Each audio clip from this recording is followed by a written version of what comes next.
Russian logistic routes are becoming graveyards as Ukrainian drones strike vehicles deep behind enemy lines, and special forces conduct an explosive mission against an FSB headquarters in Kherson.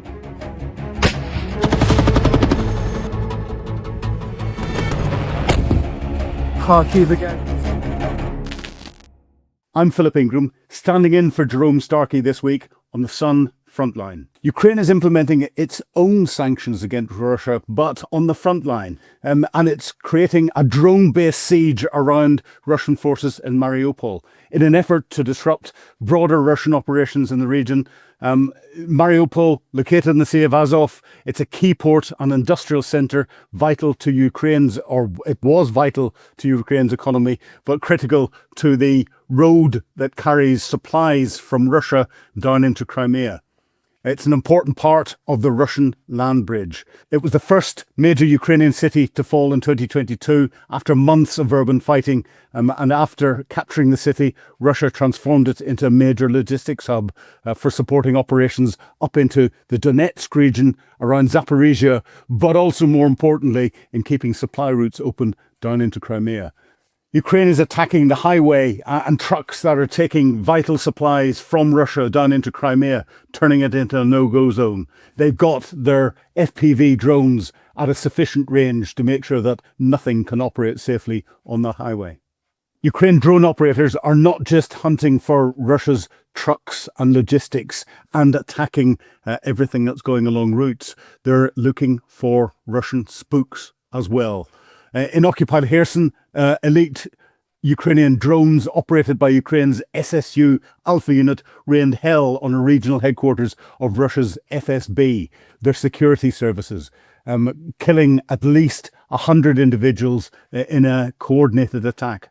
If logistics routes and spooks weren't enough, Ukraine is continuing its blitz against Russia's oil refineries and oil-producing capabilities.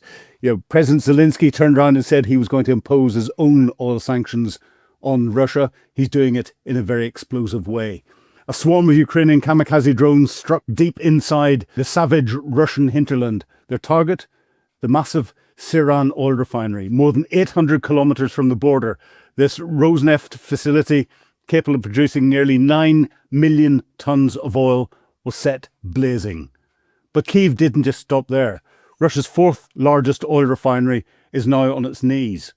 Following a devastating drone strike on the 20th of May, the Lukoil facility at Nizhny Novgorod has been forced to shut down its main crude oil distillation unit.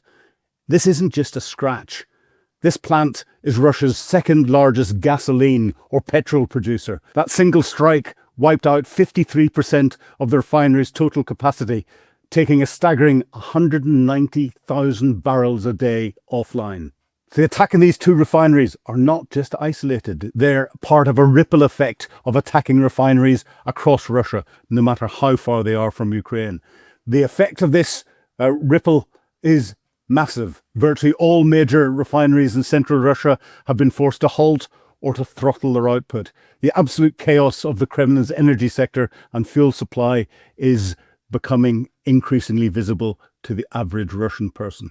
So the initiative remains with Ukraine. But again, in another daring attack, a highly coordinated covert strike dubbed Operation Akhmed Snow, Ukraine's unmanned system forces obliterated a Russian pilot training school.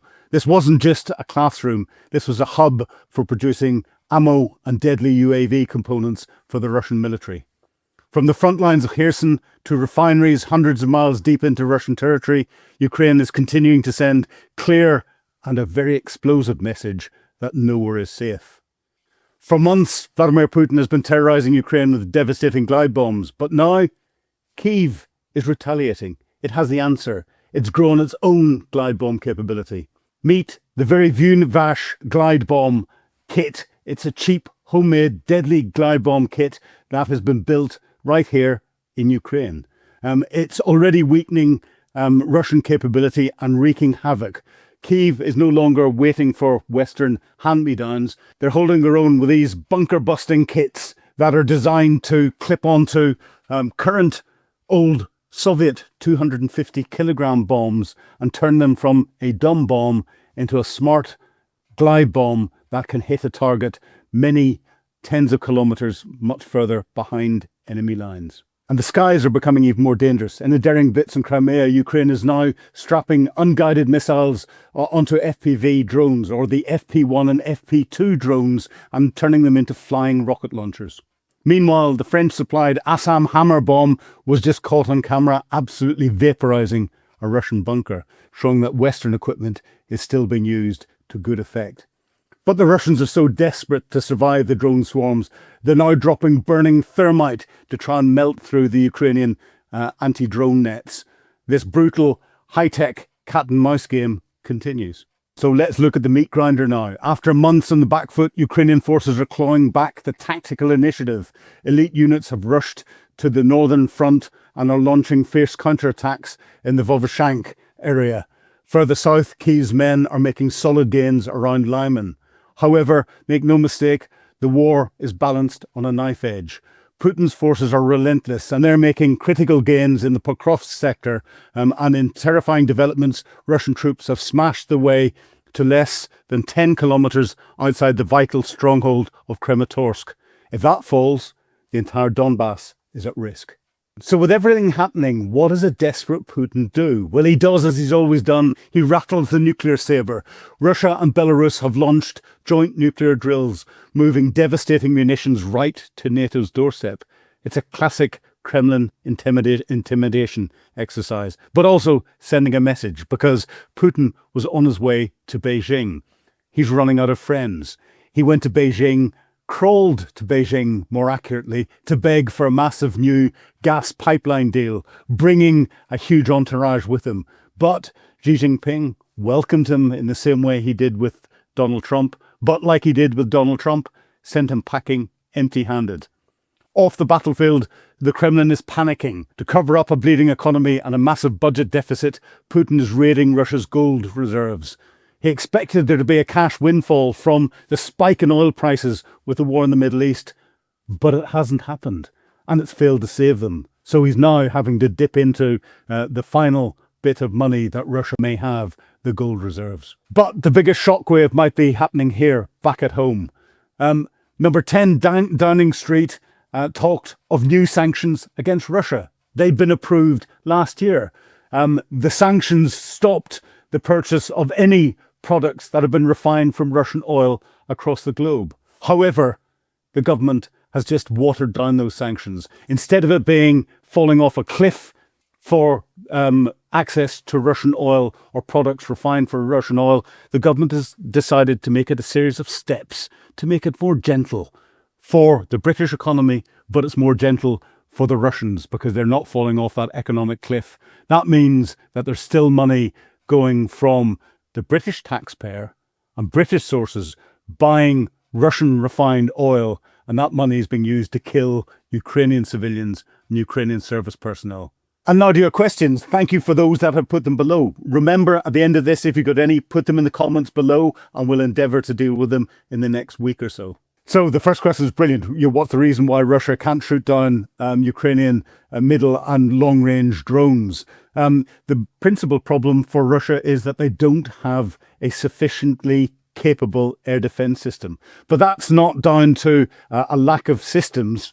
Ukraine is doing a very good job at destroying as many Russian systems as possible. It's down to geography. Russia is huge, and they don't have enough systems to be able to provide the layers of air defense that you'd need around the different areas of critical national infrastructure. Because again, Russia's got so many of them. The Ukrainians are very well aware of this. They have mapped carefully where the Russian air defense systems are.